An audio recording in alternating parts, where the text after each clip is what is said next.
Los comentarios y opiniones son responsabilidad de quienes lo expresan.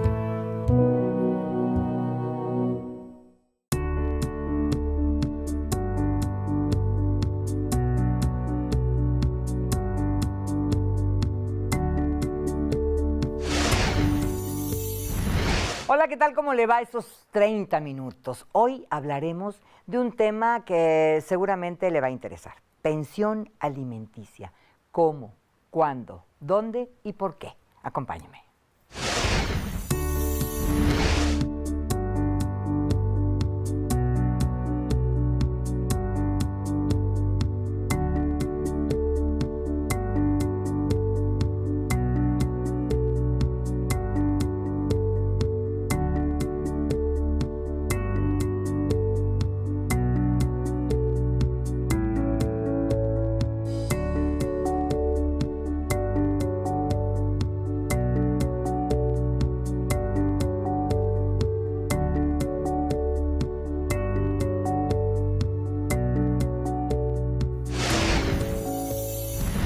Sin duda, pensión alimenticia es un tema que da para mucho. Un tema que incluso se presta hasta para bromas, pero que cuando se empieza a desarrollar, generalmente también capta la atención de la gente, porque tiene una serie de recovecos que interesan a todos. Me da mucho gusto recibir aquí en 30 minutos al licenciado Pablo Acosta Nava. ¿Cómo está, licenciado? Bienvenido. Muchas gracias por la invitación, buenos días. Al contrario, gracias a usted. Y pues, primeramente yo creo que tendríamos que empezar justo por donde se debe, por el principio. ¿Qué se considera pensión alimenticia? La comida, el vestido, la habitación, la asistencia médica y en el caso cuando se encuentran o nos consideramos dentro de los menores, la educación básica, la educación escolar, hasta que concluya un oficio, arte o profesión. Es la manutención concretamente. En forma genérica, global, amplio, sí. Muy bien. ¿Cuándo se puede demandar una pensión alimenticia? ¿En qué parentescos? ¿En qué tipo de relación? Ok, para esto tenemos que debe existir el parentesco. La más sencilla es entre cónyuges, que es al final de cuentas por afinidad. ¿Sí? Dos personas no se conocen, contraen matrimonio, lógicamente contraen una obligación de asistencia mutua. La obligación alimentaria es mutua, o sea, el que la recibe tiene la obligación de otorgarla. La segunda, de padres a hijos. La tercera, que un momento puede ser civil, que al final de cuentas es entre el adoptante y el adoptado. En la situación de la adopción plena, no solo incluye al adoptante al adoptado, sino se alcanza a los familiares del adoptante y del adoptado. ¡Wow! Pues es una cosa muy amplia. Bastante amplia y favorable para el adoptante y para el adoptado, sobre todo la persona, un menor, a que sea a través de las situaciones de asistencia social por parte del Estado o particulares, que al final de cuentas logran que un menor sea adoptado por una persona. La relación no solo se ciñe entre la persona que lo adopta y el menor, sino es amplia. El sentido es concepto amplio, pues se le llama adopción plena. Muy bien. Básicamente. Yo creo que todos hemos escuchado y conocido casos de broncas de años que envuelven a las familias justamente por este asunto de la pensión alimenticia. Y si uno empieza a tratar de conocer más a profundidad en los casos en concreto, se da cuenta que a veces pareciera como que la balanza se inclina para un lado o para otro y pareciera que un poco sin sentido. Sin embargo, es un asunto perfectamente tipificado dentro de la ley, que no hay para dónde hacerse cuando las cosas se hacen con legalidad. Cuénteme un poco, ¿qué es lo que observa la ley ante una demanda de pensión alimenticia? Bueno, básicamente para que la necesidad es un principio procesal, un principio que tiene la ley perfectamente establecido. Una persona que demanda el pago de pensión alimenticia, lógicamente debe de adjuntar los documentos básicos para poder dar lugar a que el juez le otorgue la pensión alimenticia provisional o lo que se llama la pensión alimenticia definitiva en una sentencia. ¿Cuáles son los documentos? Entre cónyuges, lógicamente el acta de matrimonio. Entre padre e hijo, lógicamente el acta de nacimiento. Pero también hay una situación, puede haber varias situaciones no extrañas, sino perfectamente establecidas por la ley. Una de ellas es entre los concubinos. Dos personas que ambos libres de matrimonio, que han convivido como marido y mujer bajo un mismo techo, bajo las circunstancias que la ley determina correctamente lo que es el concubinato. Entonces, lógicamente existe una obligación alimentaria entre los concubinos. Pero también se da una situación que nos puede parecer correcto, incorrecto, adecuado, inadecuado, las parejas homosexuales. Nuestra legislación veracruzana no lo contempla, para empezar, vamos a hablar claro. La legislación veracruzana no contempla la unión o la convivencia que se encuentra establecido o matrimonio igualitario. Llamado matrimonio igualitario. Entonces, entre ellos, al final de cuentas, aunque puede haber una convivencia de 1 año, 10 años, 20 o 30 años, con el debido respeto dentro de su propia preferencia sexual, que constituyen perfectamente una familia, al final de cuentas no existe. O sea, no puede demandar uno al otro pensión alimenticia. No, pero la ley es innovadora, como la pensión alimenticia compensatoria, que si usted gusta lo podemos tocar un poco. Sí, claro. Sí, al final de cuentas, una persona, dos seres humanos que conviven del mismo sexo, pudieran decir, en términos estrictos de derecho, no procede. Porque la ley civil del Estado de Veracruz no lo contempla. Pero pueden ejercitar su derecho. ¿Por qué? Porque ya existe una perspectiva jurídica de que ya permite, no en el Estado de Veracruz, pero en varios estados de la República, e incluso en el artículo 1 de la Constitución General de la República, al final de cuentas la no discriminación, y al finalmente es bajo ese rubro hacerlo. En el Estado de Veracruz, y aquí particularmente en Jalapa, hay magistrados de los tribunales federales, colegiados, innovadores, que tal vez les parezca adecuado o inadecuado, pero hacen una propuesta jurídica, una interpretación de la ley. Dicen, la jurisprudencia es la exacta interpretación de la ley. Lo que no se encuentra perfectamente establecido o no es claro, la jurisprudencia lo aclara. Lo puede resolver. Lo pudiese decir. ¿Qué puede ser? Alguien se llega, presenta la demanda. De entrada el juez la va a rechazar, porque es su obligación rechazarlo, porque no está contemplado por la ley, por la norma. Pero por eso tenemos el amparo. Y al final, o sea, podemos recurrir a otras instancias. Exacto, intentarlo. Que puede proceder, tal vez sí o tal vez no. No es un juego de palabras, ¿no? Es de acuerdo como sea el planteamiento jurídico que haga un abogado estudioso, que le guste el derecho de familia, que tenga la apertura al pensamiento para poder iniciar un proceso de esta naturaleza que no es común y que incluso me pueden tachar totalmente de torpeza de mi parte al expresarlo. Pero creo que se da. Así como en un momento dado, hablamos, si me lo permite, la pensión alimenticia compensatoria. ¿Cuál es? Es algo que no está legislado.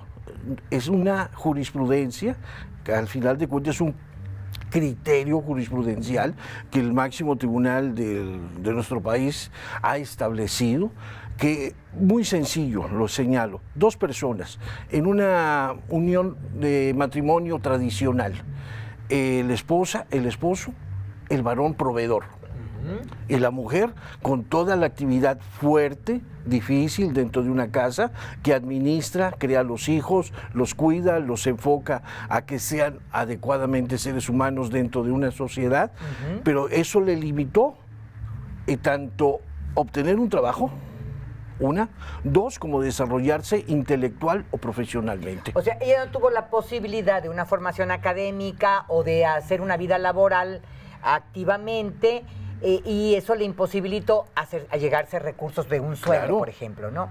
Entonces, el esposo, básicamente, porque es la figura que estamos hablando, al final de cuentas demanda el divorcio. Actualmente, tampoco el Estado de Veracruz señala el divorcio incausado, no existe el divorcio incausado, mas sin embargo existe jurisprudencia que establece que si una persona demanda el divorcio sin causa, ¿sí? El juez debe obsequiar a través de una resolución la disolución del vínculo matrimonial.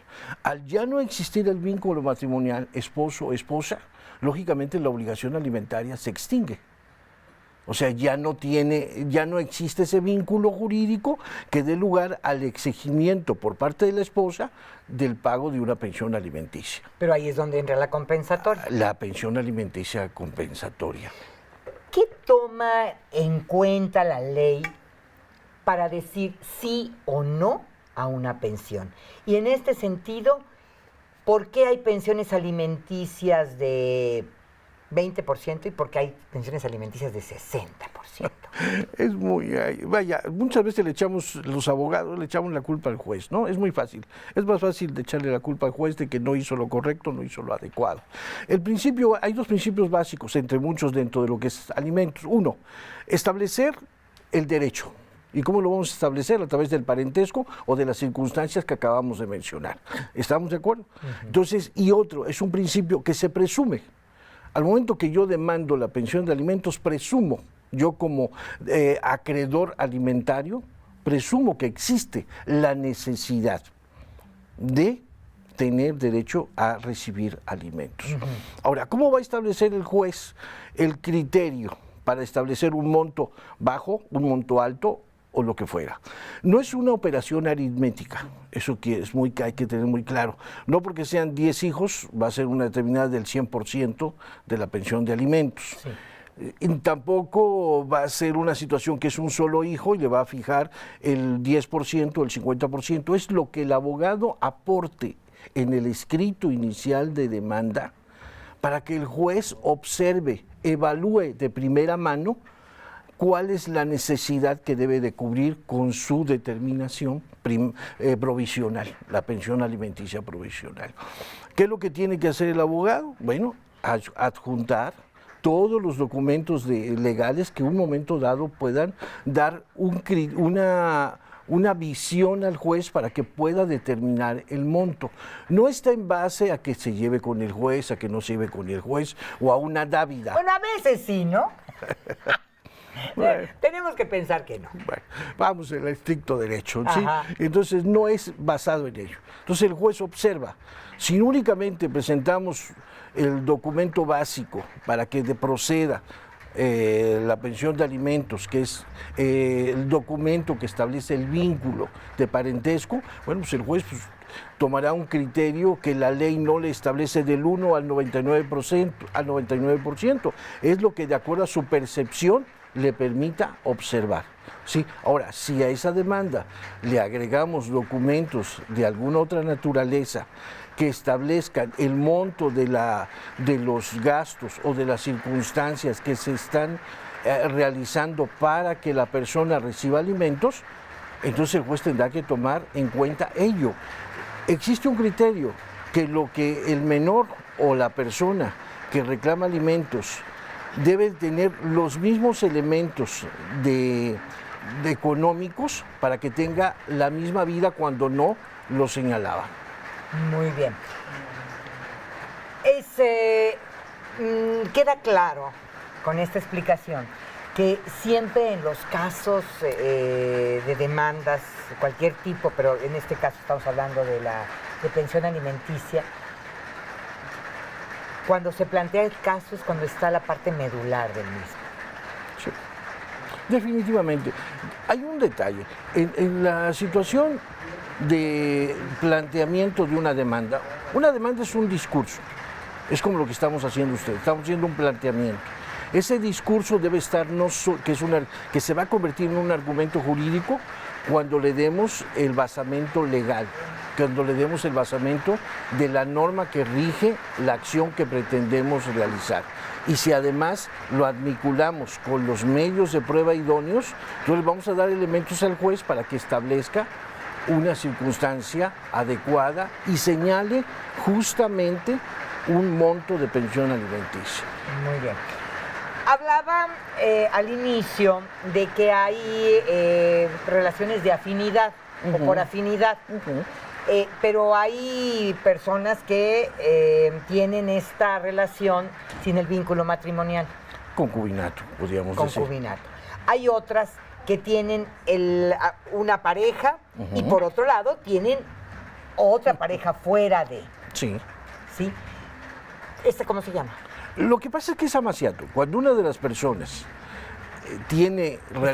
está casada, es cónyuge de alguien y mantiene una relación sentimental de cohabitación absoluta, incluso constituyendo una nueva familia, hay amaciato, no hay concubinato. Para que haya concubinato, ambos deben de estar libres de matrimonio. O sea, deben de no estar casados con nadie. Exactamente. Ahora, lógicamente, en ese tipo de relaciones la ley no establece el derecho a alimentos. Pero vuelvo a la misma circunstancia. El derecho está cambiando, el derecho hay que innovarlo, el derecho hay que ser atrevido para tratar de ejercer las nuevas acciones o las nuevas. La ley surge a través de la necesidad de algo. Es lo que le llaman el espíritu de las leyes. O sea, lógicamente, una situación no legislada surge de una necesidad real o histórica. Y lógicamente los legisladores, en debida observancia de ello, van a legislar. Claro, es lo que ha pasado recientemente con las parejas homosexuales. Por supuesto. Antes no se había legislado al respecto porque los homosexuales, para empezar, estaban escondidos. ¿Y quién se iba a querer exponer a pretender casarse, no? Sí. Hoy eso es una realidad y es una petición de un grupo numeroso de ciudadanos. De seres humanos. Sí. Básicamente. La preferencia sexual es totalmente distinta, puede ser agradable para alguien o puede ser desagradable, pero es una realidad existente, simple y sencillamente. ¿Y el legislador qué hace? Observa esa circunstancia, crea un derecho o crea una norma más adecuada, crea una norma que observa esas nuevas formas de familia.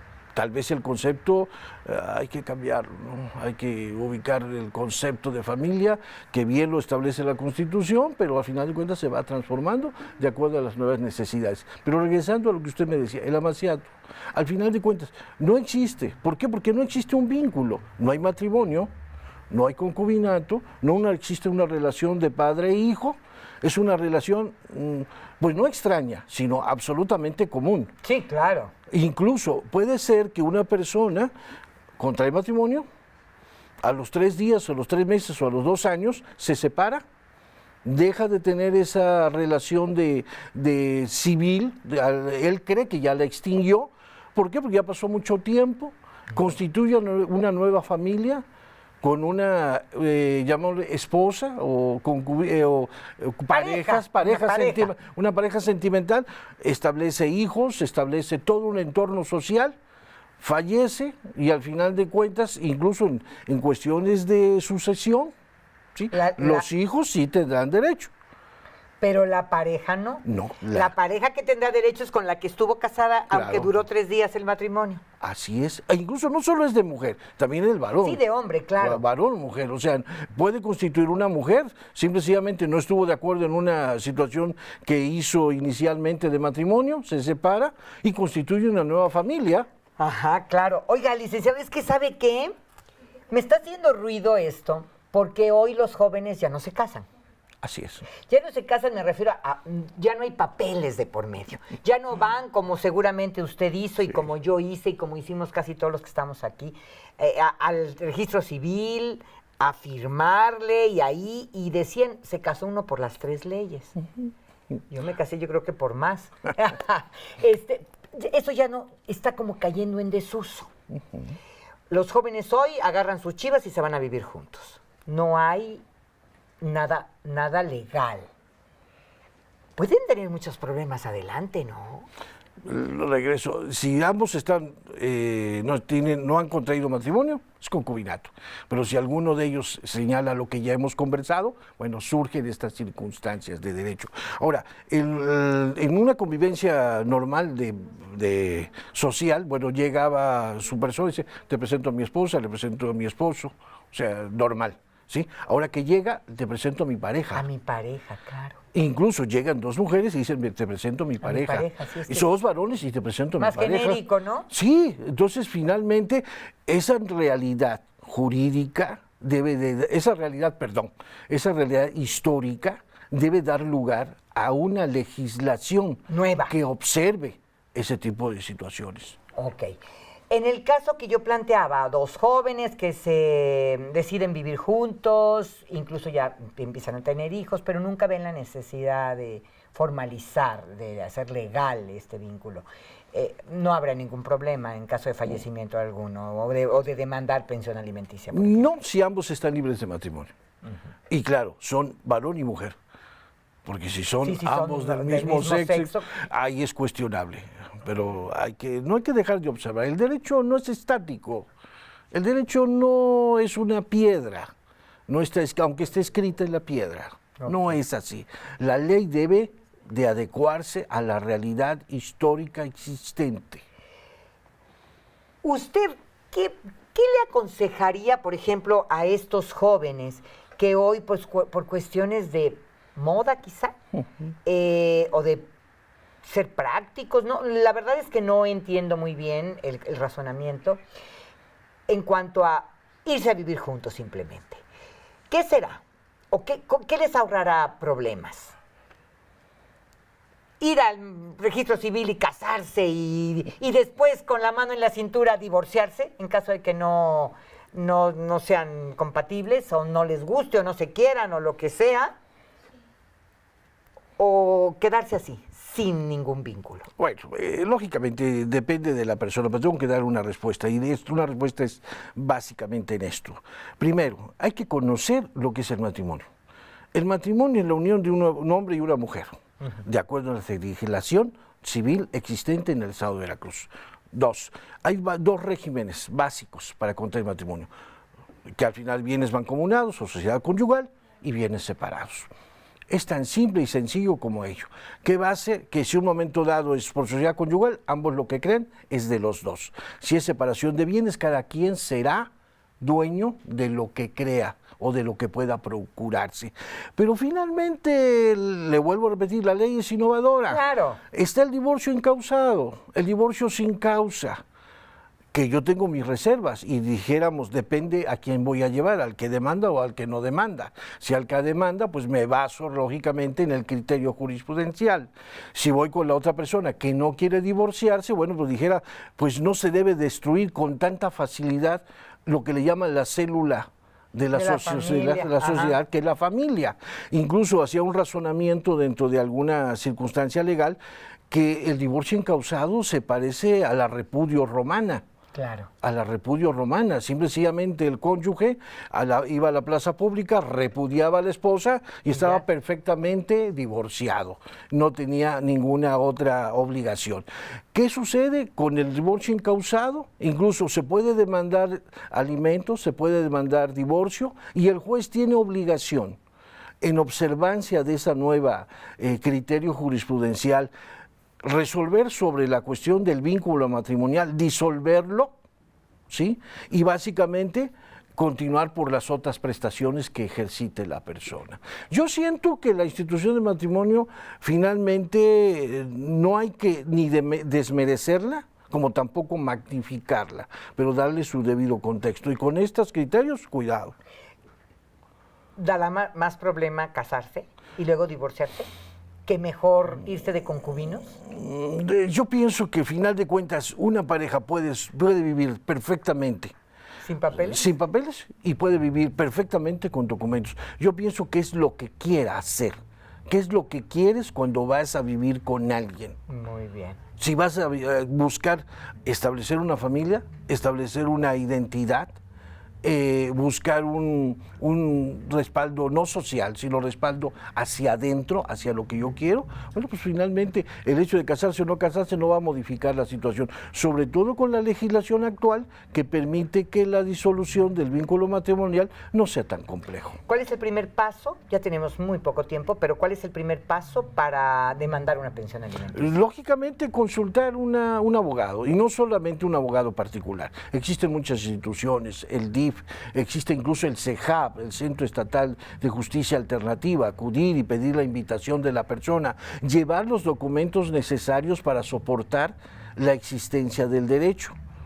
el acta de matrimonio, el acta de nacimiento o al final de adopción. Y al ¿Dónde final, está esta institución? el CEJAP pertenece al Tribunal Superior de Justicia. Está frente a lo que es Plaza Cristal, disculpando, no vayan a cobrar la cuestión. Bueno, entonces ahí está el Poder Judicial. Ese es el CEJAP. Muy bien. Incluso el derecho actual está surgiendo, se está dirigiendo hacia lo que es la justicia alternativa. Nosotros los abogados tenemos temor muchas veces de utilizar la justicia alternativa, cuando no lo debe ser. La justicia es como un instrumento. Es un instrumento. E incluso en el Distrito Federal ya existen incluso especialidades para establecer mediadores para resolver controversias. Yo le quiero agradecer mucho. No, gracias. Nos ha dado usted una cátedra y nos ha dejado muy claras muchos conceptos, muchas ideas, y ojalá que con esto llevemos solución a quienes están pasando por un problema legal de concerniente a este tema, y que sepan que siempre hay una instancia que los puede apoyar y ayudar. Por supuesto. Yo le quiero agradecer mucho al licenciado Pablo Acosta Nava, el que haya venido al programa. Muchas gracias a usted. Muchísimas gracias. Que le vaya muy bien, y muchas gracias a usted que me ha acompañado en esta emisión de 30 minutos. Nos vemos en la siguiente. Gracias.